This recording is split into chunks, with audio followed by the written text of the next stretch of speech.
Lucas 12, vamos ler do verso 22 até o 34.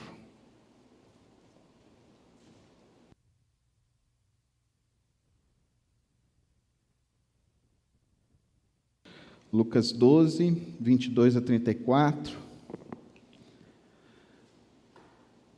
O Senhor Jesus nos deixa algumas recomendações para como podemos lidar com o maior mal deste nosso século, que é ansiedade. Vamos fazer a leitura e compreender como podemos lidar com a ansiedade à luz dos ensinos de Jesus. Dirigindo aos seus discípulos, Jesus acrescentou: portanto, eu lhes digo, não se preocupem com a própria vida, quanto ao que comer, nem com o seu próprio corpo, quanto ao que vestir.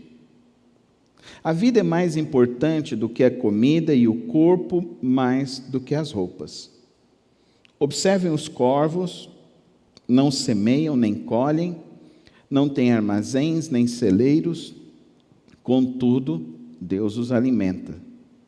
E vocês têm muito mais valor do que as aves. Quem de vocês, por mais que se preocupe, pode acrescentar uma hora que seja a sua vida, visto que vocês não podem sequer fazer uma coisa tão pequena, por que se preocupar com o restante? Observem como crescem os lírios. Eles não trabalham nem tecem. Contudo, eu lhes digo que nem Salomão, com todo o seu esplendor, vestiu-se como um deles. Se Deus veste assim a erva do campo, que hoje existe e amanhã é lançada ao fogo, quanto mais vestirá vocês, homens de pequena fé. Não busquem ansiosamente o que comer ou beber, não se preocupem com isso, pois o mundo pagão é que corre atrás destas coisas, mas o Pai sabe que vocês precisam delas. Busquem, pois, o reino de Deus, e essas coisas lhes serão acrescentadas. Não tenham medo, pequeno rebanho, pois foi do agrado do Pai dar-lhes o reino. Vendam o que têm e deem esmolas. Façam para vocês bolsas que não se gastem com o tempo, um tesouro nos céus que não se acabe, onde ladrão algum chega perto e nenhuma traça destrói. Pois onde estiver o seu tesouro, ali também estará o seu coração. Pai Celeste, dá-nos compreensão de Tua palavra nesta manhã. Dá-nos, ó Deus, um coração aberto, um espírito contrito, para compreender, ó Deus, as Tuas verdades nesta manhã. Em nome de Jesus. Amém. Nós temos uma história muito bonita, que é do nosso querido George Miller. Ele viveu no período de 1830 a 1898 e ele é conhecido como o pai dos órfãos. George Miller alimentou mais de 10 mil órfãos. Conta-se uma história muito bonita na sua biografia, em que um dia não havia nada para alimentar as primeiras crianças que ele estava abrigando. E então ele pediu que colocasse a mesa, colocasse os pratos e que todos se assentassem e falou: vamos orar. Uma das crianças virou e falou assim: mas nós vamos orar pelo quê? Não tem comida. Ele falou assim: vamos agradecer a Deus a comida. Assim ele orou e ao final da oração bateu alguém à porta. Era um dono de um supermercado. E ele disse: eu estava lá no meu mercado e tinha esse tanto de comida, e eu falei assim: vou levar essas comidas para aquelas crianças. E assim houve o almoço e houve o alimento para aquelas crianças e para a família do nosso querido pastor e pai dos órfãos, George Miller. Agora nós não conseguimos viver mais assim. Existe hoje um cristianismo e uma fé extremamente superficial. Existe hoje cristãos que não conseguem lidar bem com a ansiedade desse tempo. Nós podemos perceber no texto 4 orientações que o Senhor Jesus nos dá para lidar com a ansiedade. O que é a ansiedade? Ansiedade é sofrer pelo amanhã. O que é preocupação? É você ocupar a sua mente com algo que você não pode resolver.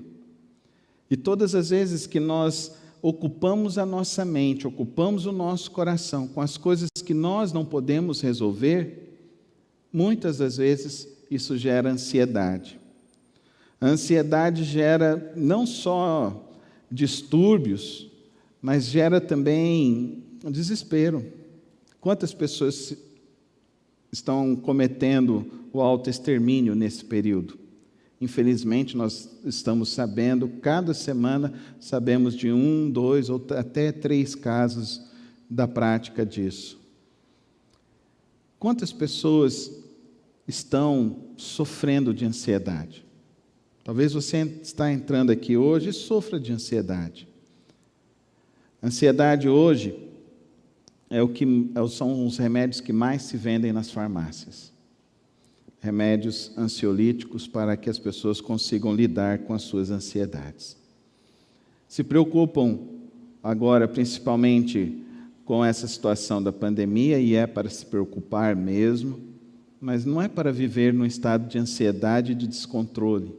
Nós precisamos aprender a lidar com isso.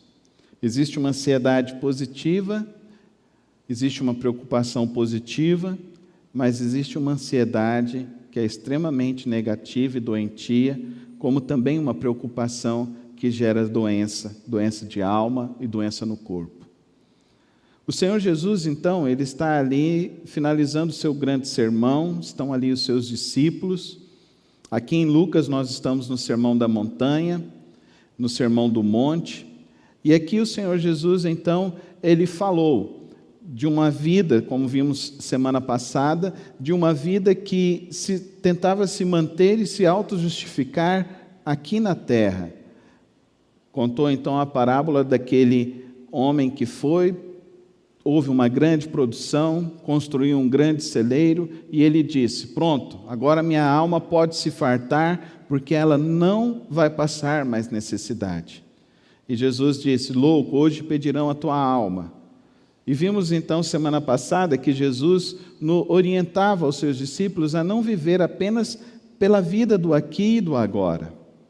Agora o Senhor Jesus ele vai um pouco mais profundamente nesse tema do viver aqui e agora, e ele nos coloca então e nos traz luz sobre esses 2 grandes problemas: ansiedade, preocupações exacerbadas.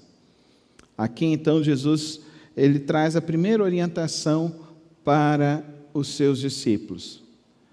Aonde você olhar, estará o seu coração. Para o que você olha na sua vida? Para o que você está observando na sua vida? Quando nós tiramos os nossos olhos de Cristo e do nosso Redentor, a nossa vida tende a fracassar. O autor de Hebreus, no capítulo 12, no verso 1, ele diz assim: mantenham os seus olhos fitos no autor e consumador da vossa fé. Aqui o Senhor Jesus fala de 2 tipos de olhares. Fala de um olhar que olha para a alimentação e de um olhar que olha para as roupas. Um olhar que se justifica, a gente precisa estar preocupado com a saúde, com a alimentação, da nossa família. Muitas pessoas cometem o grande equívoco de que eu vou viver para Deus e de repente não tem uma preocupação saudável de uma previdência, de um cuidado quando chegar a velhice. E aí a gente vê, inclusive, muitos pastores passando necessidade quando chega a velhice, que às vezes não tem nem mesmo uma casa para morar, não conseguiram se organizar para se manter nas suas vidas. E isso é errado também. Nós não podemos viver a nossa vida com tudo que a gente ganha, a gente gasta. Gasta com o que há para a gente se alimentar, porque infelizmente existem pessoas que hoje trabalham, estão vendendo algo durante o dia para ver se conseguem fazer uma janta à noite. Infelizmente o Brasil está assim. Infelizmente a carestia na nossa nação está muito grande. Mas nós precisamos aprender a lidar corretamente com o nosso recurso. Como nós estamos lidando para isso? Com a nossa subsistência. Quando Jesus fala, como vocês estão olhando, as aves, elas se alimentam, como você está olhando para a sua subsistência? O Pai Celeste cuida delas. Será que nós não temos um apreço maior de Deus por nossas vidas? Deus tem. Então, querido irmão, nós precisamos olhar para isso e tirar algumas conclusões. A primeira delas, se você tem um alimento hoje, se você tem uma provisão hoje, não importa a quantia que seja, aprenda a economizar. Aprenda a olhar para o futuro. Porque nós não somos aves, Deus vai nos sustentar? Sim. Mas nós precisamos saber organizar a nossa vida financeira. Jesus está olhando, como você está olhando para a sua subsistência. Tudo que você ganha, você gasta. Queridos, isso é um descontrole. Tem pessoas então que estão comprometidas no seu salário, não só desse mês, mas do próximo mês. Tem pessoas que estão colocando e vivendo no cheque especial, com seus cartões de crédito que estão todos estourados. Nós precisamos aprender a lidar e ter sabedoria para lidar. O nosso recurso é para a nossa subsistência hoje e para o amanhã. E isso é algo que nós precisamos estar olhando. Deus vai nos dar a subsistência? Sim. Deus garante a nossa subsistência? Sim. Mas isso não tira de nós a nossa responsabilidade. Agora ele fala sobre as roupas, ele fala sobre os lírios do campo, que Deus deu para eles um maior esplendor que nem Salomão chegou a ter. E aí vem um outro fator dessas nossas sociedades, a sociedade da estética. A sociedade da estética que coloca um padrão para que todos tentem viver dentro desse padrão. E então se torna uma sociedade de consumo, porque então a gente quer viver dentro desse padrão. E dentro dessa sociedade de consumo, então a gente quer o quê? A roupa que a gente não pode comprar, o celular que a gente parcela em 36 vezes, sendo que tem um celular que pode ser um recurso um pouco menor, um carro que a gente parcela em mais de 60 vezes. E aí começa então a ser uma sociedade de consumo, porque nós estamos vivendo dentro de uma estética que não é a estética que Deus proporcionou para nós. Então a gente quer a estética que a gente quer ter para nós. Então Jesus está falando sobre isso. Como você está olhando? O que você está olhando e o que você está procurando viver na sua vida? Sobre qual padrão? A luz de Deus, Ele nos fez perfeitos. Amém, irmãos? Amém? Pode ser que você não esteja satisfeito. Eu estou careca, mas eu cheguei a ter um cabelo muito bonito. Eu mostro a foto para as minhas filhas e elas falam assim, nossa pai, seu cabelo era bonito. Realmente, eu tive um cabelo muito bonito. Mas Deus guardou todo o fio de cabelo. Quando Ele voltar, Ele vai repor todos eles. Amém, irmãos? Quando você não consegue viver, quando você não consegue olhar e entender que Deus é o autor da sua vida, de quem você é, e você começa então a olhar para outro padrão, isso vai gerar em você doenças, isso vai gerar em você insatisfações, ansiedades. Para onde você olha? Para onde você está olhando? Se o primeiro olhar nos leva então a uma compreensão de uma vida de equilíbrio, sobre o que nós ganhamos, sobre como nós gastamos, o segundo olhar nos leva então a um padrão de um processo de autossatisfação em Deus. Autossatisfação em Deus. Deus não nos fez imperfeitos. Deus nos fez e nós somos a menina dos olhos de Deus. Amém, queridos irmãos? Cada um de nós. Deus nos fez perfeitos, Deus nos deu dons, Deus nos deu talentos, Deus está nos dando capacidade para viver essa vida e produzir algo com a nossa vida. Utilize isso que Deus está lhe dando. Utilize, olhe para você e se sinta como uma pessoa que está realmente, que é realmente plenamente realizado em Deus. O que Deus nos fez é para um propósito, para o plano dele, então, portanto, viva dentro desse propósito. Como é difícil as pessoas hoje se sentirem satisfeitas. Por quê?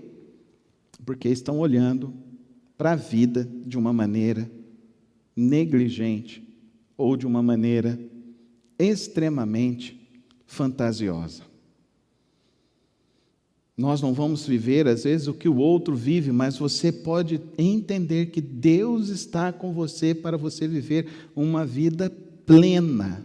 A sua vida ser plena nele, em Deus. Olha a observação que ele nos diz aqui.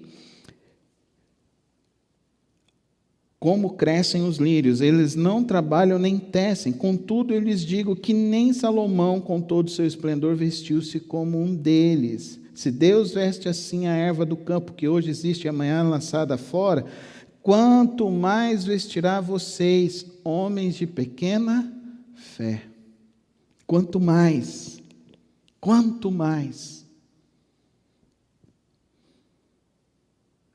Infelizmente, a gente vive uma sociedade de comparação. O que é o Instagram? Você já parou para pensar o que é o Instagram? O Instagram nada mais é do que a mostrar de uma vida. E o que o Instagram mostra? Mostra só o sucesso. Você não vê ninguém no Instagram postando que hoje meu dia foi ruim, hoje meu dia foi péssimo. Ninguém posta isso. Principalmente se o seu Instagram você está tentando difundir uma mensagem de sucesso, então você vai difundir só o sucesso.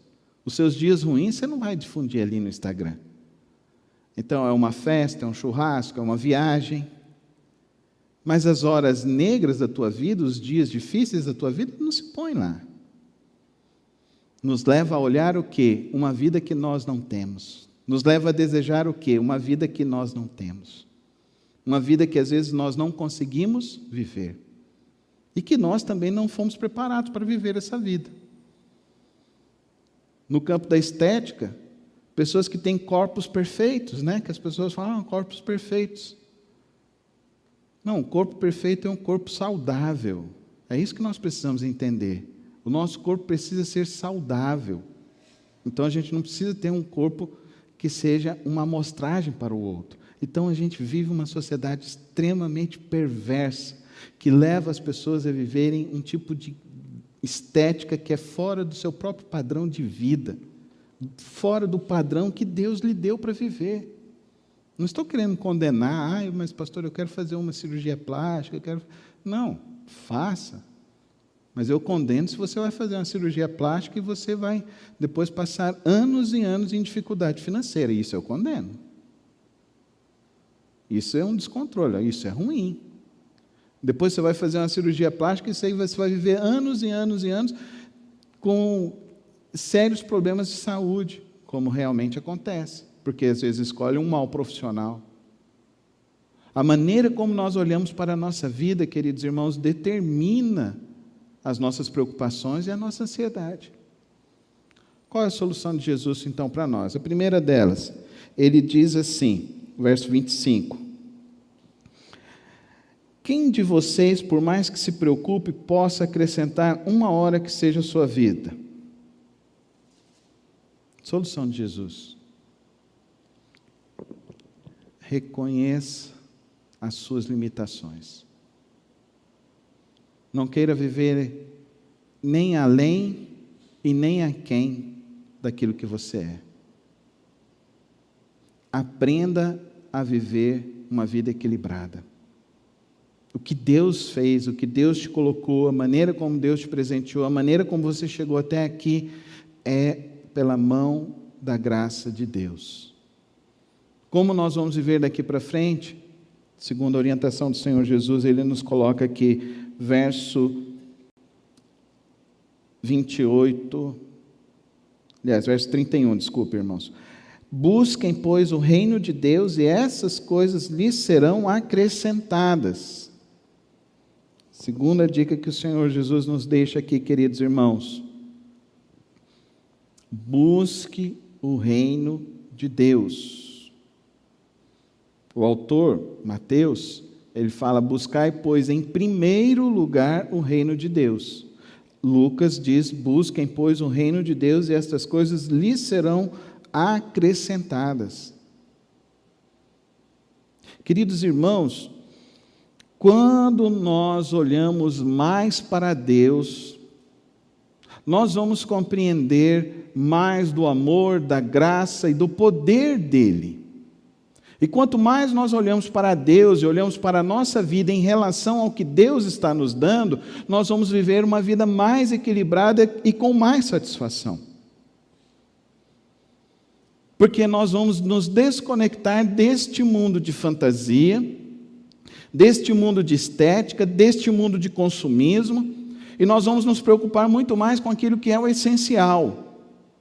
E qual é o essencial da vida? Qual é, de fato, a razão pela qual nós vivemos? Porque o que a sociedade está tentando mostrar e fazer é fazer com que nós vivamos uma distorção do propósito de Deus. Quando propõe estética diferente, quando propõe busca de satisfação completamente diferente, nós precisamos nos atentar para isso.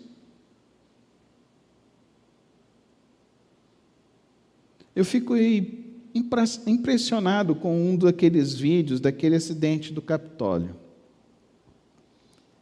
Eu fiquei parado e eu fiquei pensando.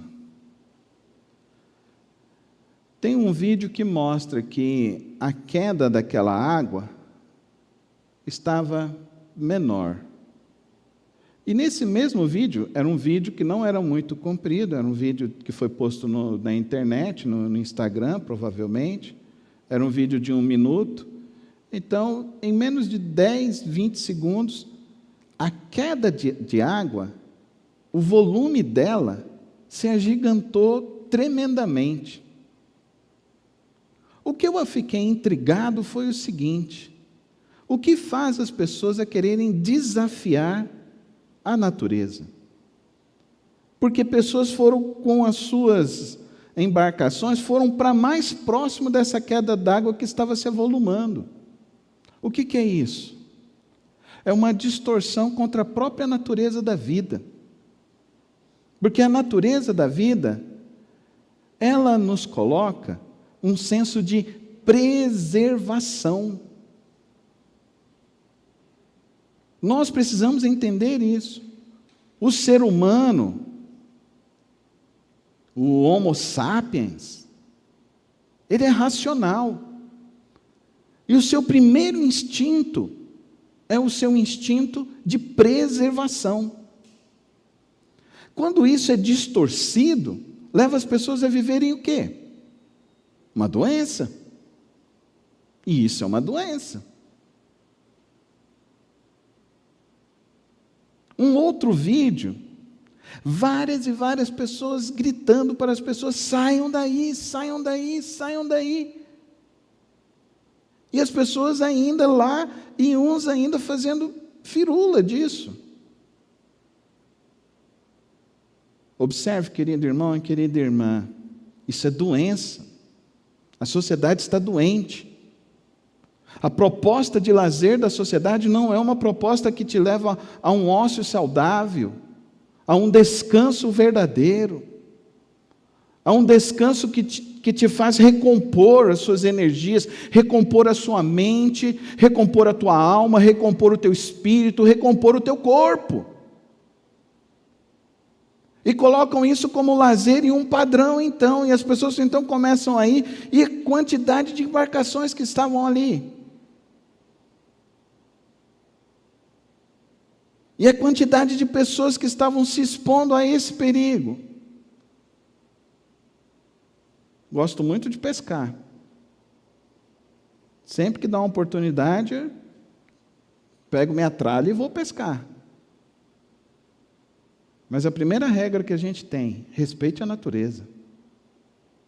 Respeite a natureza. Não se exponha. A sociedade está doente porque está deixando de olhar para o Criador. E está olhando para padrões que a colocam cada vez mais distante do Criador. A sociedade está doente porque não busca o reino de Deus. E se nós queremos viver uma vida saudável e equilibrada, nós precisamos aprender a buscar o reino de Deus. Busquem, pois, o reino de Deus. Isso vai fazer com que a sua vida encontre um equilíbrio entre o que você vive, o que você consome, entre o seu senso de estética, entre o seu senso de paz, entre o teu senso de satisfação.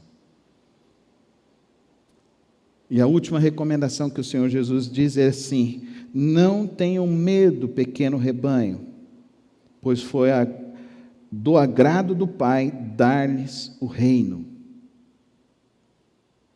Você dá para você entender? Dar-lhes o reino. Busquem, pois, o reino de Deus. O que ele está querendo dizer? Essa palavra reino significa então que existe um monarca, um rei. O nosso rei é o Deus eterno, todo-poderoso. Busquem, pois, o reino. O reino então é dele. A vida é de Deus. Busquem, pois, a Deus e comecem então a viver a sua vida dentro deste reino, porque a tua vida é um processo dentro desse reino, é um presente dentro deste reino. A tua vida encontra satisfação e prazer neste reino e não nas coisas deste mundo. Pastor, então a gente não tem que ganhar dinheiro? Não, tem que ganhar dinheiro. Tem que ganhar muito dinheiro. Eu oro todos os dias: Deus, faz com que o teu povo prospere, faça grandes negócios, administrem bem os seus recursos. Para quê? E aí vem viver o reino. Olha a recomendação dele: vendam o que vocês têm e deem esmolas. O dinheiro, queridos irmãos, não é para a satisfação do nosso ego. O dinheiro, queridos irmãos, não é simplesmente para a gente fazer o que a gente quer e o que a gente bem entende, como as propagandas fazem por aí. Você ganha para você comprar um carro de não sei quantos milhões de reais aí, não sei quantos mil reais aí. Você compra para fazer a viagem, se hospedar no melhor hotel, que custa não sei quantos mil reais para isso. Não, querido irmão. Deus quer que você prospere para que você seja como um George Miller, um pai de órfãos, um pai dos necessitados, um pai dos que precisam. Uma vida que não consegue suprir a necessidade do outro é uma vida vazia. A maior satisfação da nossa vida é quando nós conseguimos então satisfazer o outro, ajudar o outro. Nós vamos ver semana que vem o servir. Mas aqui ele está dizendo então ajudar, esmola, ajudar o outro, socorrer o outro na sua necessidade. O maior prazer que você vai ter na sua vida, querido irmão, é você poder ajudar alguém. Primeiro, ajude a de casa. Ajude o seu pai, ajude a sua mãe, ajude o seu irmão, sua irmã, ajude talvez o seu parente que está lá necessitado, mas ajude. Não convém a nós, como povo de Deus, que pertencem ao reino de Deus, vivermos então uma vida que a gente se autossatisfaça e não corresponda na solidariedade, na generosidade do outro. Jesus está dizendo e nos ensinando aqui o seguinte, que a ansiedade, a preocupação está brotando no coração das pessoas, porque elas estão vivendo uma vida que se satisfaz nela mesma. Quando você começa a viver uma vida que se satisfaz no reino de Deus, a sua vida se preenche de mais satisfação, de mais alegria e de mais prazer. Vendam o que têm e deem esmolas. Façam para vocês bolsas que não se gastem com o tempo. Olha que coisa interessante. Comece a investir em coisas que não são supérfluas. Faz um exercício hoje. Pega os teus gastos nessa semana e faz uma autoanálise nos que você gastou nesta semana. Essas coisas de fato eram essenciais para a tua vida ou eram supérfluas? Talvez aí você já vai encontrar uma grande solução para a sua vida financeira, para a sua vida econômica, porque muitas das vezes nós estamos gastando muito com coisas supérfluas e pouco com as coisas que de fato deveriam valer a pena. Façam para vocês bolsas que não se gastem com o tempo, um tesouro nos céus que não se acabe, onde ladrão algum chega perto e nenhuma traça destrói. Pois onde estiver o seu tesouro, ali também estará o seu coração. No velório do pastor George Miller,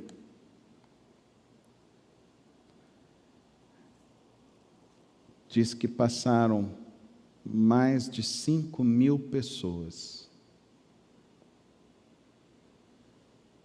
na igreja e que todas essas pessoas, ao passarem pela vida e pelo corpo do pastor George Miller, afirmaram que eu havia perdido o meu pai na terra, mas Deus me deu um novo pai. Que vida! Que vida, que marco! Um homem que marcou mais de 10.000 vidas com a sua própria vida. Fizeram um cálculo recentemente, estipulando mais ou menos quanto George Miller deve ter arrecadado para fazer a sua obra. Quando ele começou, ele era simplesmente ele, a esposa, seus 2 filhos. Ele começou a trazer as crianças para a sua própria casa. Ele começou a cuidar das crianças na própria casa. Vestia com as roupas dos seus próprios filhos. Um cálculo estimado, mais de 30 milhões de dólares ele deve ter arrecadado. E perguntaram, mas como? Ele nunca fez nenhuma campanha, ele não era um grande pregador que atraía as pessoas falam até que dormiam quando ele pregava. Porque nós não precisamos, queridos irmãos, o reino de Deus não precisa de muita coisa. O reino de Deus não precisa das melhores coisas.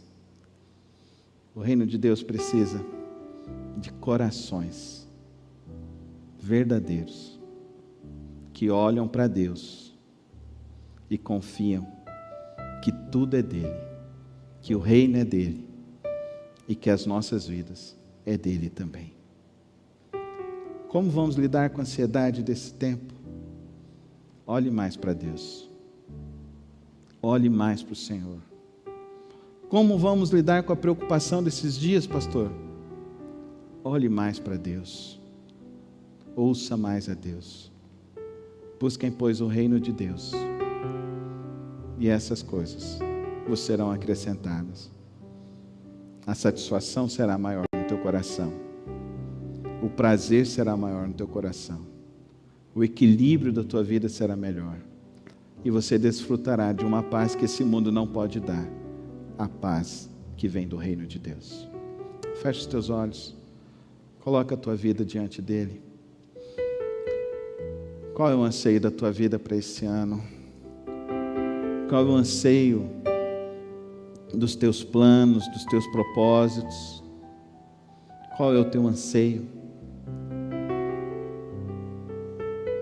Coloca hoje diante do Senhor a sua vida e diz: Senhor, eu quero buscar o teu reino e eu quero viver o teu reino na minha vida, na minha casa, na minha igreja, no meu trabalho e por onde eu for. Eu quero manifestar o teu reino aqui na terra. A maior satisfação é quando você ajuda o outro e o outro muda de vida. Pensa nisso. A maior satisfação é quando você estende a mão e ajuda o outro se transforma. Não tem nada que possa se comparar a isso. O resto é tudo supérfluo. Isso vai preencher a tua vida, a tua família, o teu coração. Eu oro, Senhor, nesta manhã, para que os nossos corações se voltem completamente ao Senhor. Que os nossos olhos estejam fitos em Ti, ó Pai. Que as nossas preocupações sejam depositadas no Teu trono. E que nossa vida seja revestida da Tua sabedoria, do Teu entendimento. E que o nosso viver seja um manifestar deste Teu amor, desta Tua graça nesses dias. E assim como Tu usaste o Teu servo atrás, de uma maneira tão preciosa, que o Senhor possa levantar entre nós homens e mulheres que também sejam benfeitores, que também sejam altruístas, que também sejam provedores daqueles que necessitam. Derrama da Tua graça em nossas vidas nesta manhã.